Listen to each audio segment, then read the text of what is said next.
Welcome to another edition of Football. Forget about it. I'm your host, Tony the Loser. All right, football fans, it's week 3. You excited? Tony's excited. I can't do it. Stop the music. I just can't do it. It's too much. Hey, you said we were going to talk about it. What do you want to do? We can do the show without talking about it. I can't not talk about it. I mean, that's ridiculous. If I'm going to do the show, I got to talk about it. So what do you want to do? Obviously, if I'm going to do the show, I got to talk about it. But I don't want to talk about it. I'm a little emotional right now, okay? Tony's a little emotional right now. It's pointless. It's so stupid. I got to explain to these cretins why Eli Manning was a great quarterback. I mean, seriously? Not on to me. You know a lot of chefs that have been head chef for 15 years and they can't cook? You know somebody who's been a bartender for 15 years and they're not a good bartender? You think somebody becomes a general in the army because they're not good at their job? Do the math. Jesus. I got to go explain to people how somebody who holds an important job for 15 years was actually good and wasn't just average. All right. No, I'll do it. I got to do it. I'll do it for my boy. He deserves it. I know it's painful for Tony, though. So it's not easy. Give me a minute. I know what I'm going to do. I got a good idea. Hold on. Here, use this. All right, you can start the music whenever you want. All right, football fans. It's week 3, and full disclosure, Tony's been more than a little depressed, and I think we all know why. My guy, my favorite little brother from another mother, Eli Manning, will not be starting quarterback for the New York Giants for the first time in nearly 15 years. I know what you're saying. Tony, what about Geno Smith? Tony has to block some things out of his life to maintain mental stability. And the Eli benching, along with the Doug Flutie benching, are 2 of those things.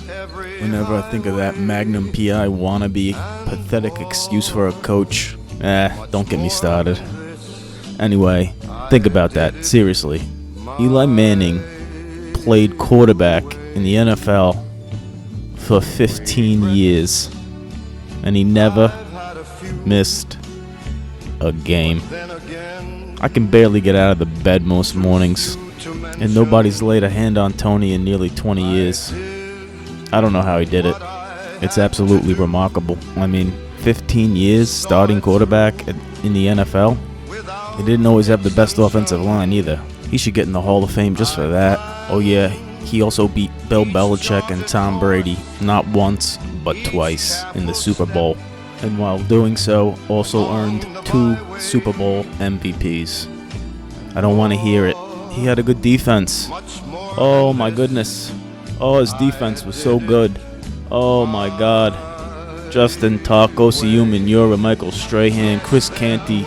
I mean, Tom Brady, he didn't know what to do, right? It was like he was in a washing machine the whole game. I got news for you.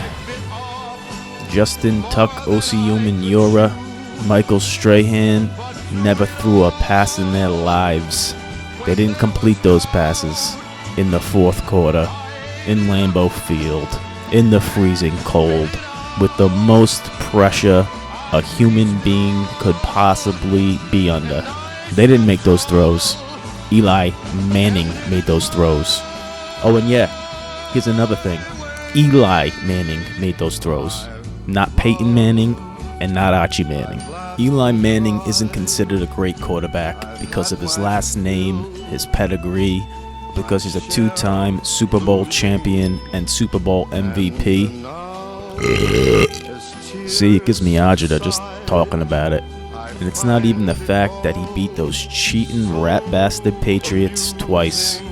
It's not because he's 7th on the all-time yards list and 8th on the all-time touchdowns list. It's not because he played for 15 years and never missed a game. It's not all the 4,000-yard seasons. It's not all the seasons over 25 touchdowns. and it certainly isn't his record, because many years the Giants were not a competitive team. But the numbers don't lie. He held on to that job for 15 years, and he's by far the greatest Giant of all time. The reason I can say that is because I watched it with my own two eyes. At the end of the day, we can talk about numbers, we can talk about elite, average, above average, not so average, good, great, elite, I don't know, who cares? It's all a bunch of nonsense. If you don't know by now that Eli Manning was a great quarterback, you might as well change your first name to Bill, because you're a hater. So I would like to officially take this opportunity to thank Eli Manning for all the great years, the great memories, and the great times. I'll never forget watching that Super Bowl. Thank you, Eli. Chindana salute. And in lieu of Tony's emotional state, the only game I'm picking this week is the New York Giants. It's my cousin Jimmy the Italian's birthday, and he told me they're gonna win. And he's a pretty lucky bastard. I'm very excited about the Daniel Jones era, but we'll have plenty of time to get into that. It's gonna be an emotional day for Tony, out with the old, in with the new, and as always, go Big Blue. Thanks for listening, peace and love, and salute. If you want to see all my picks, check out my Twitter, @TonyTheLoser. Thanks for listening to Football Forget About It.